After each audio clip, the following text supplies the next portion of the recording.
করতে হবে, বোর্ড কোশ্চেনগুলো সলভ করতে হবে, তাহলে অবশ্যই তোমরা তোমাদের লক্ষ্যে সেটা হচ্ছে গিয়ে জিপিএ 5 পাওয়ার লক্ষ্য পূরণ হবে, অর্থাৎ তোমাদের গোল।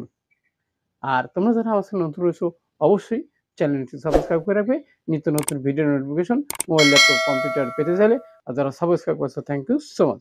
So no more talk. Now go to our whiteboard to understand today's topics: gap filling activities with clues how to solve, how to use in the gaps for GPA 5.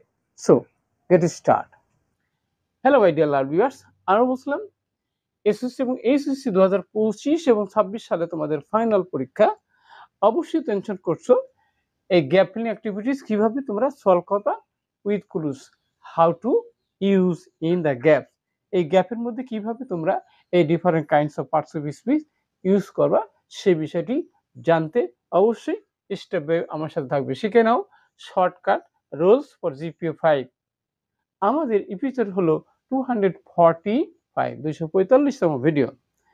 আর এই গ্যাপের মধ্যে আমাদের যে different kinds of parts of speech আছে সেগুলো word meaning আমাদের জানতে হবে। Learn this word meaning for the full marks. তাহলে প্রথমে দেখো বন্ধুরা, যে কস্ট মানে তো মূল্য দেওয়া, এটা কিন্তু ভার্ব এবং নাউন দুটোই একসাথে হয় কিন্তু, অর্থাৎ এটা ব্যবহারের উপর নির্ভর করবে সেন্টেন্সের চাহিদা অনুযায়ী। নেক্সট হচ্ছে হেট হলো তাপ দেওয়া। ওকে, তাহলে আমরা সেখানে আরেকটা বিষয় আছে বন্ধুরা, ইউজ হলো ব্যবহার করা, আর এখানে সো কিন্তু অ্যাডভার্ব, তার অর্থ হলো তাই।